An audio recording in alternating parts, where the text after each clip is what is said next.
Howdy, everyone. This is David Sanchez, and this is episode 48 of the Riffs Or Die Podcast for Saturday, September 11th, 2021. As always, if you want to support the podcast, you can go to riffsordie.com and pick up some merch. You can share this podcast with your friends and family. And if you're really into the show, you can go to patreon.com/riffsordie and subscribe as a patron. If you sign up at the $10 level or higher, you will have access to the Zoom hangouts that we do every month. We're going to be doing 2 of them this month. The first one on Sunday, September 19th, and the second on that following Saturday, September 25th. If you want to have access to those Zoom hangouts, all you got to do is go on patreon.com/riffsordie and sign up. You'll also have access to web store discounts, some free merch, and just generally be able to support the show. I really appreciate everybody that's already done it. And if you feel so inclined, I will appreciate you even more than I already do for just being here. I hope you all enjoyed the last episode that I made with Freddie Christian from Madball. I think that was one of my favorite episodes I've ever made, and an important episode. I feel like we tackled some pretty important topics. It was nice to get to chat with somebody who's like-minded and generally just kind of leaving politics out of it. A lot of this stuff gets mistaken as politics, but freedom is not political. Does that make sense? I really don't see a huge correlation. I think politics is the squabbling to get to an end result. Freedom is the end result. There's no politics needed to know which end result you want to get to. Freedom is not political. Freedom doesn't care if you're conservative or if you're liberal or if you're an anarchist or if you're a communist. True freedom means the communists could go hang out with the other communists and they could all fucking live in their own little commune. You know, like the root of the word, communist. Obviously, the anarchists love freedom as well. No government.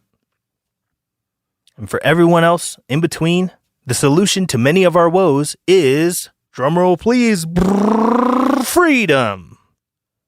Imagine that. Good things can happen if you give people freedom. Let them kind of just figure it out. There's some real basic stuff we can all agree on. Beyond that, as long as there's not a victim involved with a crime or whatever, let people just do what they're going to do. Leave people alone. But, as I said, today is September 11th. It's the 20-year anniversary of the events that started the longest war in American history.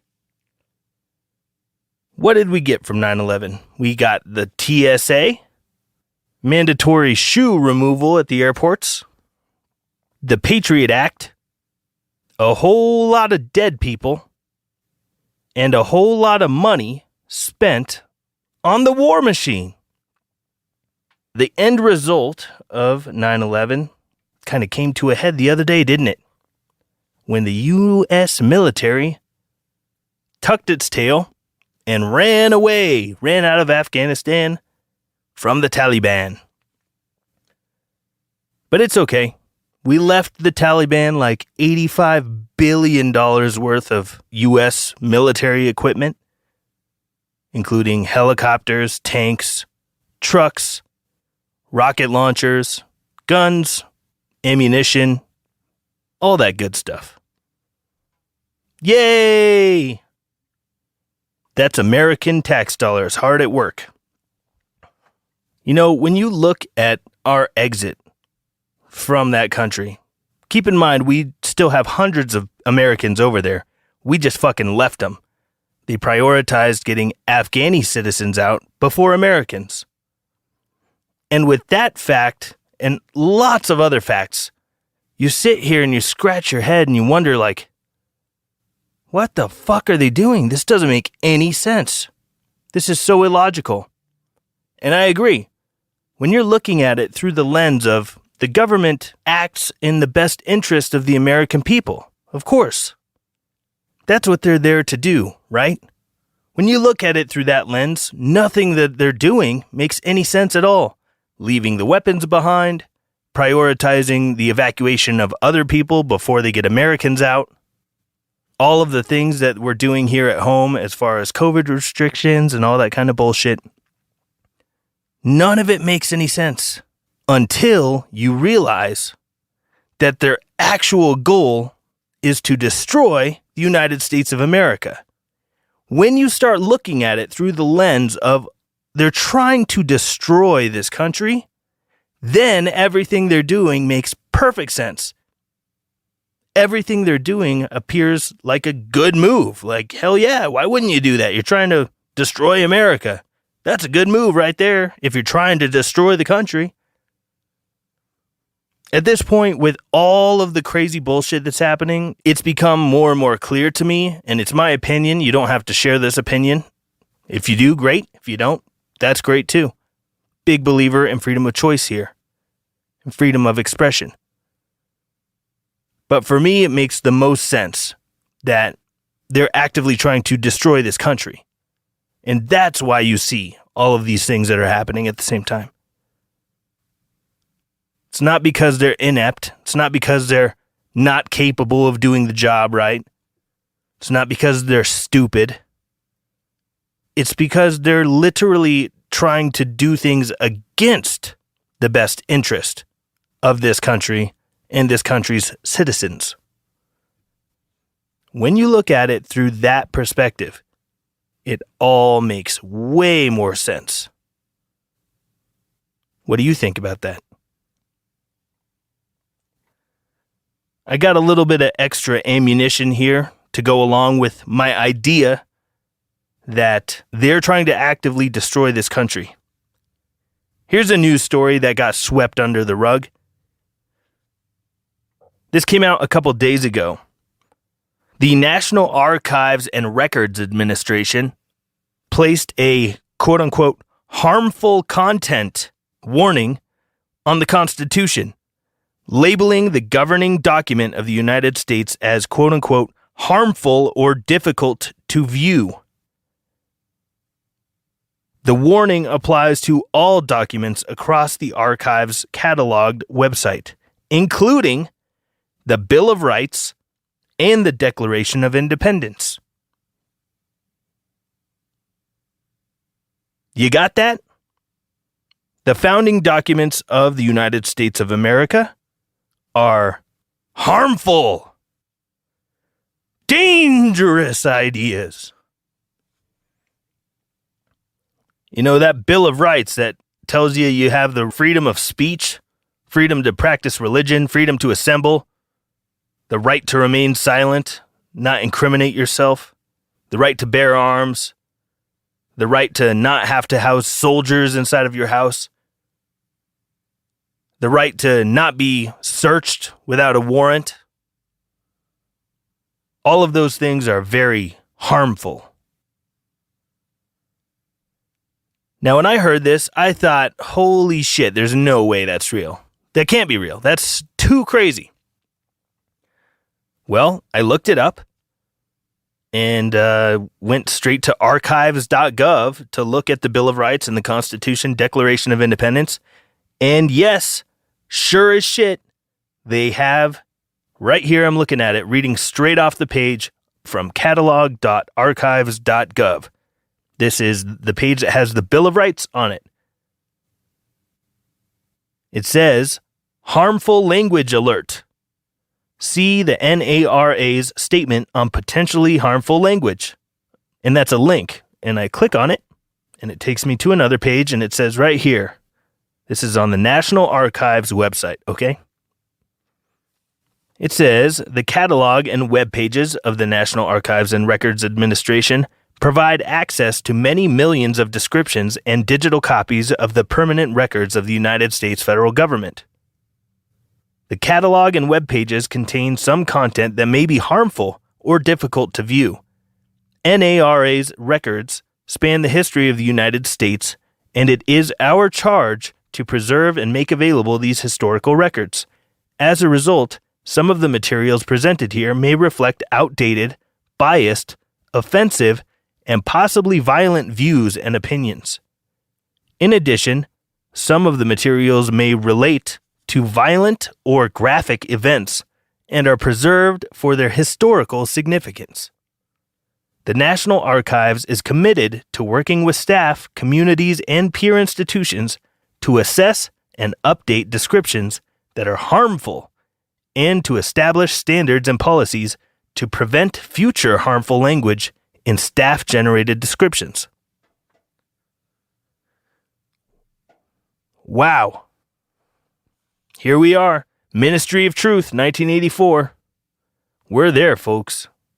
We are absolutely there. Again, this falls right under that umbrella that I'm talking about. When you look at things through the lens of they're trying to destroy America, then all of this stuff makes perfect sense. Until you're looking at things through that lens, none of this shit makes sense. It all seems way outlandish and just completely devoid of logic. Because the things they're doing are not in the best interest of this country. On this same page on archives.gov, we have the frequently asked questions. Right here. What harmful or difficult content may be found in the National Archives catalog and our web pages? Some items may reflect racist, sexist, ableist, misogynistic, misogynoir, and xenophobic opinions and attitudes. Some items may be discriminatory toward or exclude diverse views on sexuality, gender, religion, and more. Oh yeah, that First Amendment that tells you that the government can't infringe on your rights to practice religion however you see fit. Yeah, that First Amendment of the Bill of Rights is really discriminatory toward your religion. It continues, some items may include graphic content of historical events, such as violent death, medical procedures, crime, wars, and terrorist acts, natural disasters, and more. Some items may demonstrate bias and exclusion in institutional collecting and digitization policies. The next FAQ is, why does the National Archives make potentially harmful content available? Yeah, National Archives, why would you make that potentially harmful content available? Well, the NARA's mission is to preserve and provide access to the permanent records of the federal government. NARA, working in conjunction with diverse communities, will seek to balance the preservation of this history with sensitivity on how these materials are presented to and perceived by users. Let me read that again. The National Archives and Records Administration, working in conjunction with diverse communities, will seek to balance the preservation of this history with sensitivity to how these materials are presented to and perceived by users. So they want to be really sensitive to how you interpret the words that were written down in the Bill of Rights.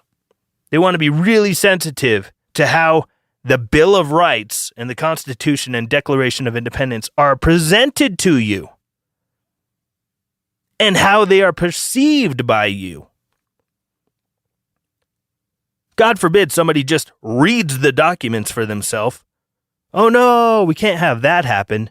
We definitely need to give our politically correct 2 cents on what all of this means.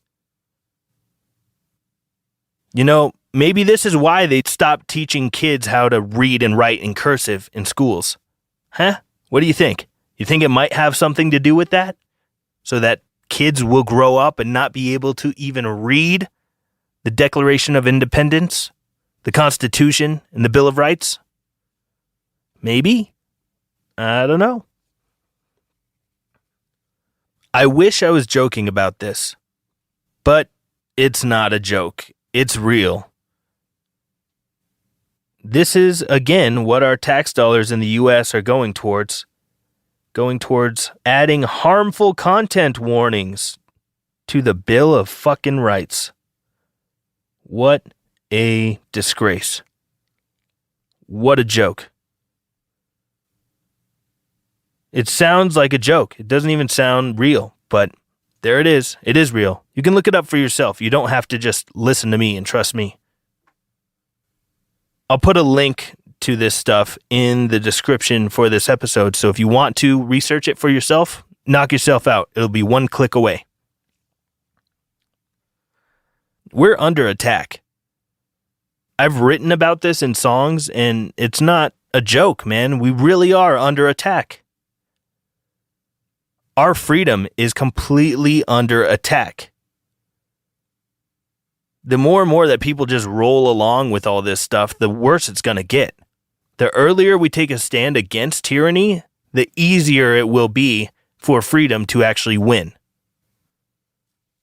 The longer you wait, the worse it's going to get, and the harder it's going to be to overturn it. We're never going to just obey our way out of this. The compliance is not the answer. These would-be dictators are not going to just stop because you keep doing what they say. That's just going to encourage them to keep pushing on you because they know you're just going to roll over when they say to do it. Your obedience is not going to end this. Obedience is going to keep this going forever. We need to realize that. This all ends when we say it's over. I really think that's why we're seeing government in this country, and it's happening around the world too, don't get me wrong. What's happening in Australia, Canada, UK, it's crazy as fuck. What's happening all around the world is really wild. There are some countries that are figuring it out though and making things better. For instance, I know that Denmark, Sweden, and Ireland are for the most part dropping all of their COVID restrictions. They're just going to treat this thing like it's a seasonal flu. We'll see how that all goes. I'll definitely be keeping an eye on that stuff. But at least here in America, it seems like they're stepping on the gas and they're trying to rush all of this ridiculous legal nonsense to try to get control over the population. They're trying to get checkmate before the people wake up and realize they're getting screwed over. They're trying to set the chessboard up for checkmate so that by the time people actually have had enough and put their foot down, it will be too late. The government will have already passed all kinds of legal jargon that will make anyone who resists a terrorist. This is where it's headed, folks. Like right now, we got millions of people in this country that are quote unquote fully Vaselined. Wink, wink. You know what I mean. There are millions in this country that have already been fully jabbed. Now, in Israel, they're already giving out the third jab and talking about the fourth one.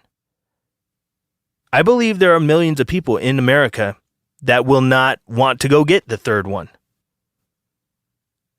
And the more and more people that resist and don't want to comply with the new rules, the more people there are going to be on the side of freedom and having personal choice.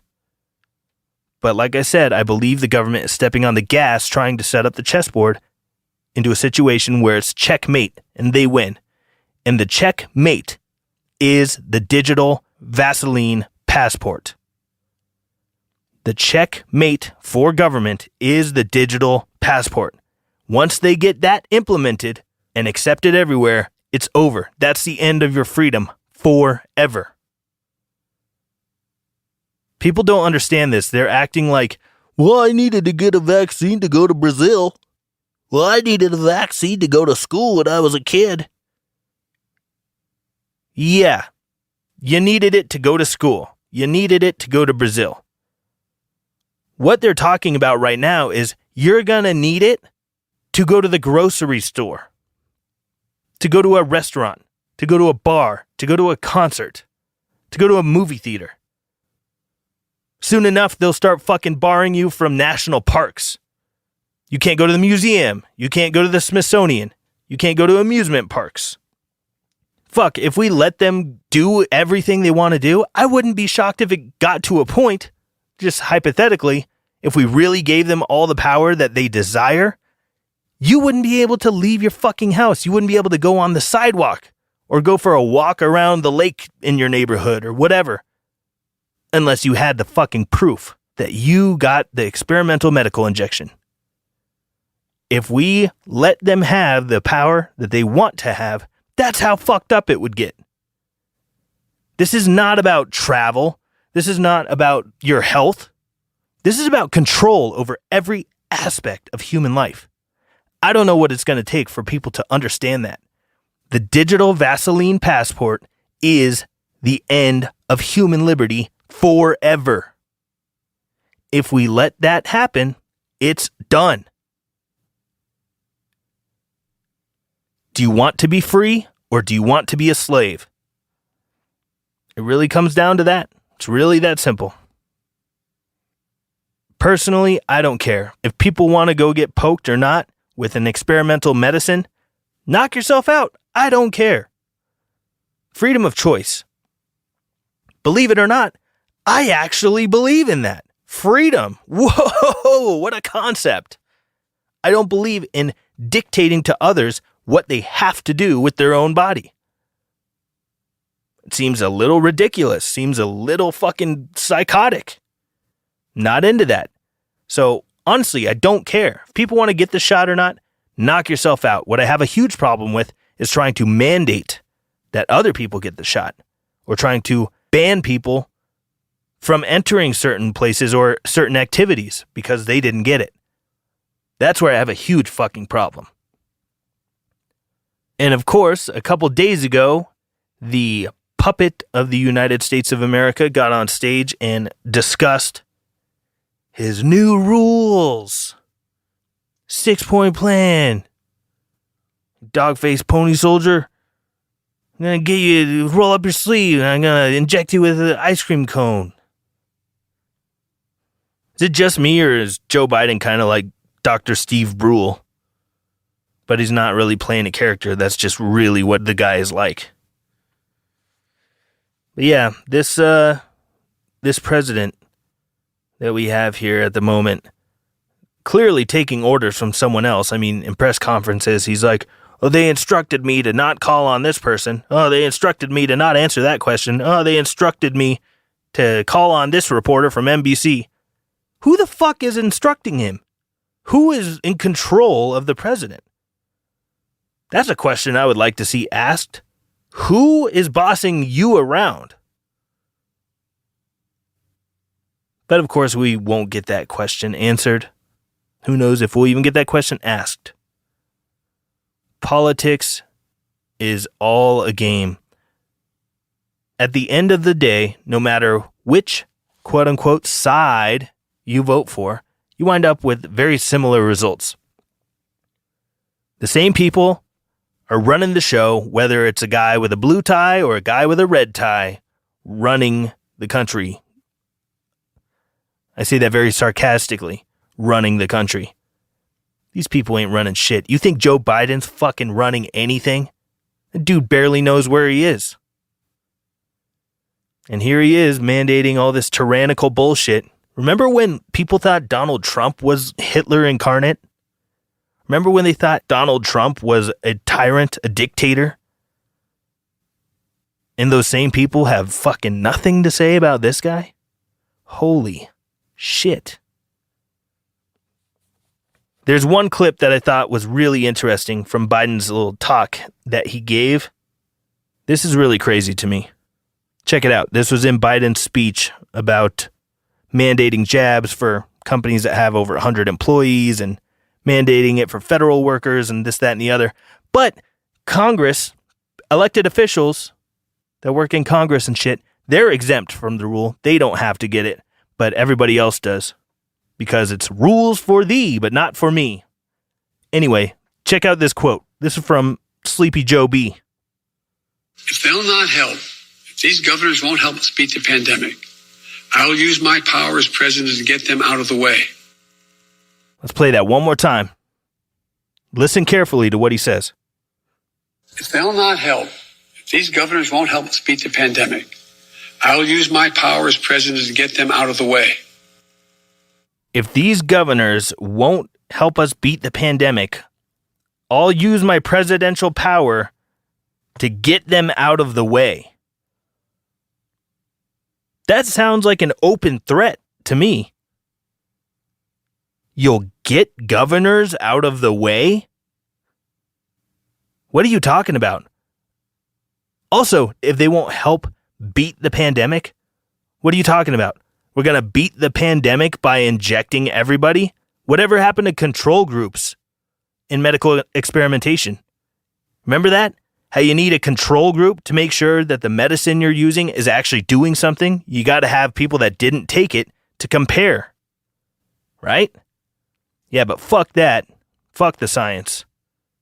Trust the science. The science is settled.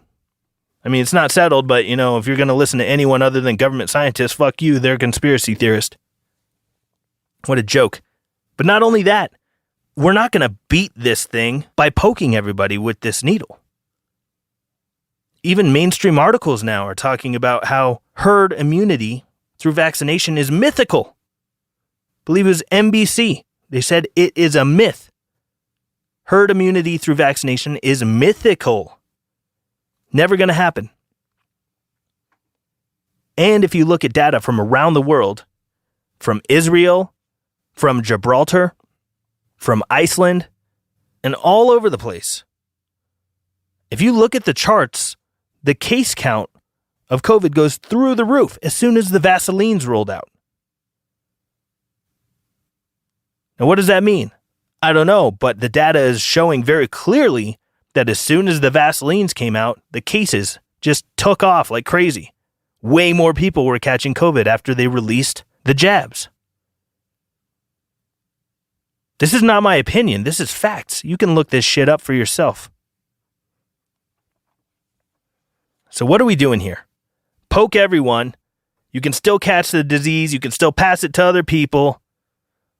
But just poke everyone and then this whole thing ends. No, that's illogical. It's immoral. It's not scientific. That's not how we beat this thing. I don't know if we ever beat this thing. If vaccinations for viruses worked really well, we wouldn't have influenza. Influenza has been around for a really, really, really long time. Never got rid of it. But somehow, if we just poke everybody in this country, we're going to get rid of this one? This is a joke. This is not about science. This is not about your health. This is about controlling the entire population. Look at Israel. They have one of the highest vaccination rates in the world. They're rolling out their third jab because the first two didn't work very well and talking about a fourth one. So I guess if it didn't work the first couple times, just try it again. And you look at their case numbers, they're way higher today than they were a year ago before any of these jabs existed. And it's the exact same thing with the death rate. The death rate in Israel is much higher today than it was a year ago before the jabs came out. Now, correlation does not equal causation.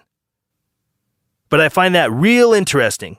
They're saying that the jabs are such a big success in Israel. Look at how great Israel's doing. They're poking everybody. If you look, their death counts are like 5 times higher now than they were a year ago before there was a Vaseline injection. Huh. Interesting. There's this phrase going around, and I think it's completely legit in this instance. That phrase is, if this is what success looks like, I would hate to see what failure looks like. Seriously, if you look at the data in Israel, if that's what success looks like, imagine how fucking terrible failure is. Again, you don't have to take my word for this stuff. You guys can look it up for yourself. I highly suggest that you do. Another thing that came out of Israel more recently is data showing that catching COVID and then getting over it and having natural immunity is likely 13 times better than getting poked alone. They're saying that natural immunity is 6 to 13 times better than getting poked. But we have to poke everybody to beat this thing? Come on. It doesn't take a rocket surgeon to figure out that something's a little off here. A child could figure out that this isn't making sense. And even if a child couldn't logically deduce that something doesn't make sense here, you know what children have that a lot of adults seem to have lost? Intuition. Children have intuition. They have instinct.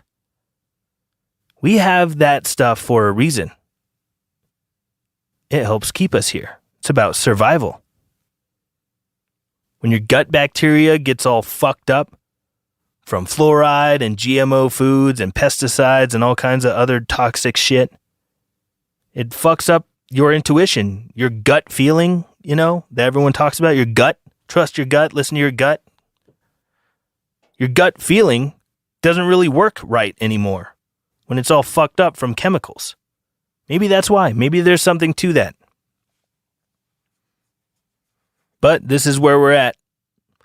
Let's see what happens. Maybe businesses will start giving the finger to the man. That would be a great thing.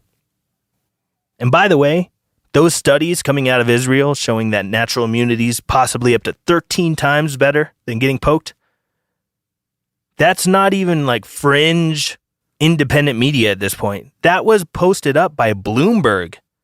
As mainstream as it gets. Bloomberg. The mainstream media is even talking about this stuff. Everything that the quote-unquote tinfoil hat conspiracy theorists have been talking about turns out to be true when it comes to a lot of this news that's popping up. I saw something not too long ago. It was like, what's the difference between a conspiracy theory and reality? About 6 months. It's looking like that's not far off from the truth at this point. First, you were told that these things would prevent infection. Not true. Then you were told, well, you can get it, but you can't give it to other people. Turns out that's not true. They keep fucking saying one thing and then coming out later and saying, actually that wasn't true. But it's not considered a lie. They were just wrong. They just didn't have the right information. But these are the experts, right? I thought the science was settled. Give me a fucking break. Anyone who's still believing the mainstream narrative with all this stuff is fucking completely brainwashed. Sorry to say it. But if you're still buying in to the official narrative, you are completely unaware of what's really happening. They have you brainwashed. But that's exactly where they want people. So I guess some would argue that that's a good thing. But not I, said the me. All right, enough of me ranting. Let's get to an email real quick, and then I gotta jump in the shower and make my way downtown to go see the Black Dahlia murder with Rivers of Nile. Looking very forward to that. Should be a good old time. I'll give you guys a review next time I talk to you. This email says, you have my support. Well, ain't I lucky? I like where this is headed already. All right, the email says, been following you for around a year now, and I started getting into the podcasts more recently, but I love that you are spreading the truth. Well, thank you. I'm trying. It's great seeing a voice of reason in the music community. Also, Le Special is so fucking good. Agreed. He said, my band got to open up for them in Fort Collins in 2019, and they really influenced our sound and thought process in regards to live performance as a trio. Super cool that you had a huge part in Ancient Homies. I honestly think it was the best album that came out last year on multiple aspects. I'd really love to chat with you sometime about music and technology and pick your brain on the subject. I think we're in a really interesting time for dozens of reasons, specifically with music tech and the ways people are using them or not. Never stop doing what you do. Well, thanks, man. That's a really, really nice email to read. I appreciate the support. Never stop doing what I do. I don't think I will. I enjoy doing it, and we're living in a time where people really need to speak up, and I don't see a lot of musicians doing it, so here I am, and here you are listening to it. Thanks for being here. Yeah, getting to mix Le Special's record was a real pleasure. I hope I get to work with them again in the future. I love that band. They're amazing. And that record that I got to mix is called Ancient Homies. And for anyone listening, if you have not listened to that, go check it out. The band is all one word, Le Special, L-E Special, with no space. Now, if you would like to chat with me sometime about music and technology and pick my brain on the subject, you can always do that. We hang out once a month on Zoom. You just got to go to patreon.com/riffs or die and sign up. If you sign up at the $10 level or higher, you will have access to those Zoom hangouts. And I'm going to be doing 2 of them this month because August was super busy. I didn't have time to squeeze that one in. So I'm going to be doing 2 this month. The first one will be on September 19th, which is a Sunday. And the second one will be on that following Saturday, September 25th. So if you want to be able to hang out in real time and pick my brain about whatever, go to Patreon and sign up at the $10 level. And let's hang out on September 19th and September 25th. Thank you all for the support. I really appreciate you guys. Feel free to keep writing in emails. I would love your responses, especially about the National Archive stuff, slapping a harmful content warning on our founding documents. Please write in. Let me know your thoughts. Send me an email at podcast@riffsordie.com. I look forward to reading them. And if you would like some cool merch, you can go to riffsordie.com and pick up some t-shirts, stickers, posters, pins, and I think that's it for now. I need to get some more stuff in there soon. I'm finally back to work a little bit, so I think I'll be able to afford to get some new items in the Riffs or Die store soon. I'm looking forward to that. My musical suggestion for this week, other than Le Special, Ancient Homies, which is a great record, but I've suggested it several times on this podcast. So if you've already heard that, my second musical suggestion for the week is an artist named Raymond Scott. I've been listening to his Essential Works, 1937 to 1960. It's on Spotify, and it's like gypsy jazz, big band, swing type of stuff. Some of it reminds me of Looney Tunes. Some of it reminds me of the type of music you would stick one pointer finger out and shake it in the air while you're dancing and doing a little jig while you're drinking some illegal alcohol. Great stuff. Check out Raymond Scott. If you have Spotify, it's the Essential Works, 1937 to 1960 album. That's it for this week. I'm going to keep my eyes on what's going on here with all of these mandates and leanings into tyranny. No doubt, I'm sure I will have more to speak about next week and in the coming weeks and months. Things are moving fast. We got to pay attention. I've never paid this much attention to what's going on in the, political sphere and what government is up to. But at this point, shit is moving so fast, and this is literally like we're slamming on the accelerator toward a fucking brick wall. Shit is really coming to a head, and it's fascinating to watch what they're doing and try to understand and just be armed with knowledge. Knowledge is power. If you have the right knowledge, you can turn that into action, and you can make some really positive things happen. For yourself, for your family, for your friends, for your community, for the world. So, they don't want you to be armed with knowledge, but I'm paying attention. I'll report back to you what I find. Truth and liberty are like the eternal quests for modern man. Always seeking truth and freedom. Let's continue down that path, because I think some really wonderful things will happen if we stay on that road. Thanks a lot for being here and listening up. I appreciate your attention. You guys are all badasses. You guys and girls, and they, thems, and zimzers. Much love to all of you. Try to leave the world a little nicer than the way you found it, and we're all going to be okay. Take care of yourselves and each other, everyone. Talk to you soon. Goodbye.